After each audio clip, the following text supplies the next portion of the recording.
Hello प्यारे विद्यार्थियों, एक बार पुनः एक नई वीडियो में आपका स्वागत है। सामान्य ज्ञान की सीरीज में रोजाना 10 क्वेश्चन जो महत्वपूर्ण प्रश्न होंगे उनका हम इस वीडियो में अध्ययन करेंगे। चलिए, आज का पहला सवाल, राजस्थान की औद्योगिक नगरी किसे कहा जाता है? बहुत महत्वपूर्ण सवाल है। राजस्थान का ऐसा कौन सा टाउन या फिर जिला है जिसे औद्योगिक नगरी कहा जाता है? तो कोटा इसका जो ऑप्शन है वो सही होगा। कोटा को राजस्थान का कानपुर भी कहा जाता है, वर्तमान का नालंदा भी कहा जाता है और इसे राजस्थान की शैक्षिक नगरी भी मानी जाती है। जितनी भी जेईई और नीट के सबसे अधिक एस्पायरेंट्स या फिर स्टूडेंट्स जो है वो सबसे अधिक कोटा में, राजस्थान में सबसे अधिक कहीं डॉक्टर की पढ़ाई कर रहे हैं तो वो कोटा में मिलेंगे। तो शैक्षणिक दृष्टि से भी एक विकसित क्षेत्र है कोटा। तो ये तो था आज का हमारा पहला प्रश्न, याद रखें।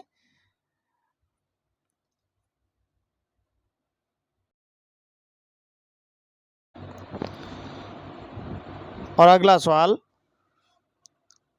जो दूसरा सवाल है, गरीबी हटाओ नारा किस पंचवर्षीय योजना में दिया गया था? आपको पता है, जैसे ही देश आज़ाद हुआ तो उस समय पंचवर्षीय योजनाएं प्रारंभ की गई ताकि देश को एक विकासशील राष्ट्र की पटरी पर लाया जा सके। तो इसमें जो छठी पंचवर्षीय योजना थी, 1 अप्रैल 1980 से लेकर 31 मार्च 1985 के बीच में, इस पंचवर्षीय योजना का मुख्य नारा था गरीबी हटाओ। और गरीबी तभी हटेगी जब एम्प्लॉयमेंट से ज़्यादा हो, नौकरियां ज़्यादा दी जाएं। तो इस समय प्रधानमंत्री इंदिरा गांधी थी, तो इन्होंने देश की 6 जो निजी बैंकें थी उनका राष्ट्रीयकरण किया और वहां पर रोजगार के नए अवसर विकसित किए थे। तो याद रखना, छठी पंचवर्षीय योजना। तीसरा सवाल, ट्रांसलेट करना है इस सेंटेंस को। सोहन अपना गृह कार्य पूर्ण कर चुका है, तो ये प्रेजेंट परफेक्ट टेंस का है। Sohan has completed his homework. तो इसमें किसी भी प्रकार का एडवर्ब हमने दिया नहीं। आप याद रखें, जस्ट, रिसेंटली, एवर, यट जो नेगेशन या फिर इंटरोगेशन में आता है, तो ये एडवर्बियल्स है, इनको भी याद रखें। और टेंस बहुत ज़रूरी है, इसको आप कम नहीं माने। आज का चौथा क्वेश्चन, भारतीय मूर्ति कला का विश्वकोश किस स्मारक को कहा जाता है? बहुत महत्वपूर्ण, विजय स्तंभ जो चित्तौड़गढ़ दुर्ग के बीच में स्थित है।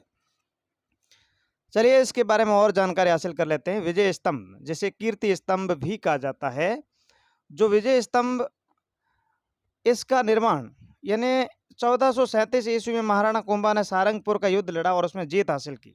उसके उपलक्ष्य में 1440 ईस्वी में विजय स्तंभ बनाना प्रारंभ किया और 1448 में यह पूर्ण हुआ।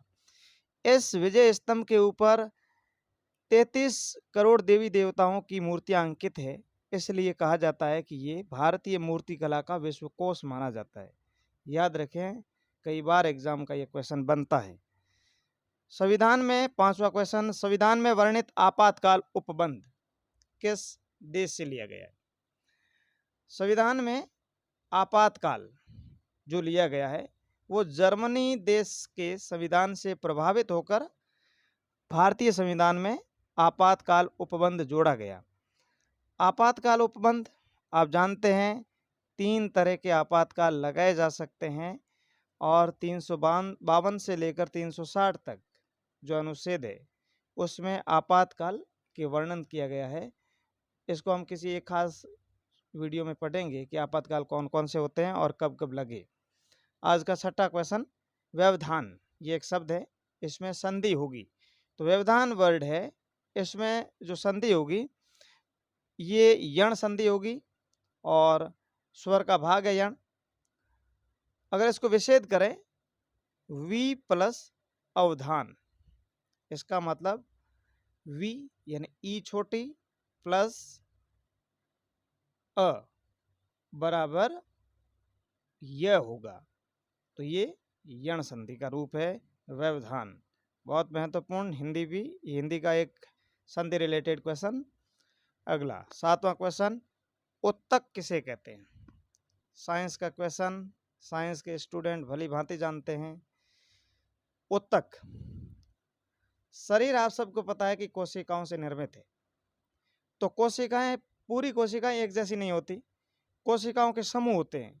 यानी शरीर में समान संरचना यानी बनावट की दृष्टि से और कार्य करने की पद्धति से कोशिकाएं मिलकर एक समूह का निर्माण करती है, और कोशिकाओं के ऐसे समूह को उत्तक कहा जाता है।